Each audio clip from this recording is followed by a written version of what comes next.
1979 Muscat halwa கடையில் இருந்து பாம்பேல இருந்தேன். பாம்பேல இருக்கும்போது பள்ளிக்கூடத்துக்கு உதவி பண்ணிக்கிட்டு இருந்தேன். சுப்பிரமணியசாமி செம்பூர் செடாநகர் சுப்பிரமணியசாமி கோயிலுக்கு நிதி கொடுத்தேன். அப்புறம் கணபதி பாம்பேல கணபதி விழாக்கு கிட்டத்தட்ட ஒரு 8 லட்சம் ரூபாய் வரைக்கும் கொடுத்தேன். கொடுத்துட்டு ரோடெல்லாம் பெருக்கி கொடுத்தேன், மரங்கள் வச்சு கொடுத்தேன், 2800 மரங்கள்லாம் வச்சு கொடுத்தேன். அதுக்கு பிறகு நான் தமிழ்நாடு வந்துட்டேன்.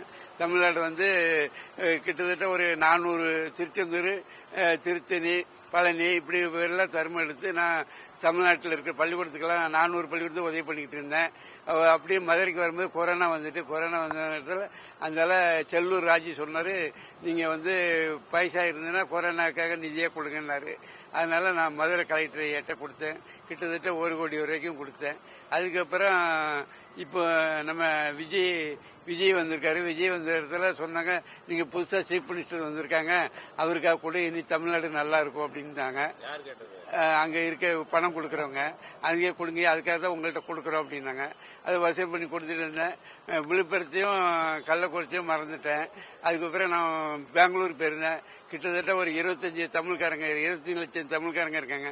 அவங்க எல்லாம் எல்லாரும் சொன்னாங்க, டீ கடை ராமதாஸ் சொன்னாரு, நீங்க எங்க மாவட்டத்துக்கு கொடுக்குறீங்க, நீங்க மார்க்கெட்டுக்கு வரீங்க, எங்க மார்க்கெட்டு நாங்க பணம் வசூல் பண்ணி தரோம், எங்க மார்க்கெட்டுக்கே கொடுங்கன்னாரு. அவரு கிட்டத்தட்ட ஒரு 500 ரூபாய் கொடுத்தாரு. மற்ற எல்லா மார்க்கெட்டுக்காரங்களும் கொடுத்தாங்க. அது 3 நாள்ல 10,000 ரூபாய் சேர்ந்துட்டு, அதனால விழுப்புரம் மாவட்டத்துக்காக முதலமைச்சர் பொது நிவாரண நிதிக்காக கொடுக்க வந்திருக்கேன். அடுத்த வாரம் கள்ளக்குறிச்சிக்கு போறேன். இந்த வருஷத்துல இருந்து அது இந்த கொரோனா வந்ததுல அந்த வருஷம் இல்ல இது கொஞ்சம் கொஞ்சமா கொடுத்ததுதான். ஆமா, செல்லூர் கொரோனா வந்துட்டுல செல்லூர்ராஜ், மதுரை செல்லூர்ராஜ் மஞ்சரியா இருந்தாருல, அவரு சொன்னாரு. அது அவருதான் ஆரம்பிச்சு கொடுத்தாரு. ஒரு போலீஸ்காரங்களும் என்னை கூட அனுப்புனாங்க கலெக்டர் ஆபீஸுக்கு.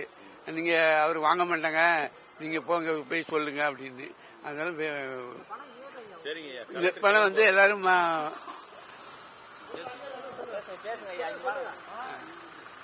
அதனால எல்லாருமே அவங்க சேர்ந்து கொடுத்தேன். அதுக்கு வேற பள்ளிக்கூடத்துக்கு தான் நிறைய கொடுத்தேன்.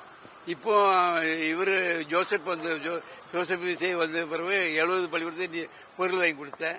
இப்போ ஒரு 50,000 ரூபாய் நிதி கொடுத்திருக்கேன். என் பேர் பூல்பாண்டியன், ஆலங்கிணறு, காத்தாங்குளத்தாங்க, தூத்துக்குடி. பிளே ஸ்டோர் மற்றும் ஆப் ஸ்டோரில் இருந்து பாலிமர் செயலியை QR கோடு மூலம் பதிவிறக்கம் செய்யுங்கள். செய்திகளை உடனுக்குடன் பெறுங்கள்.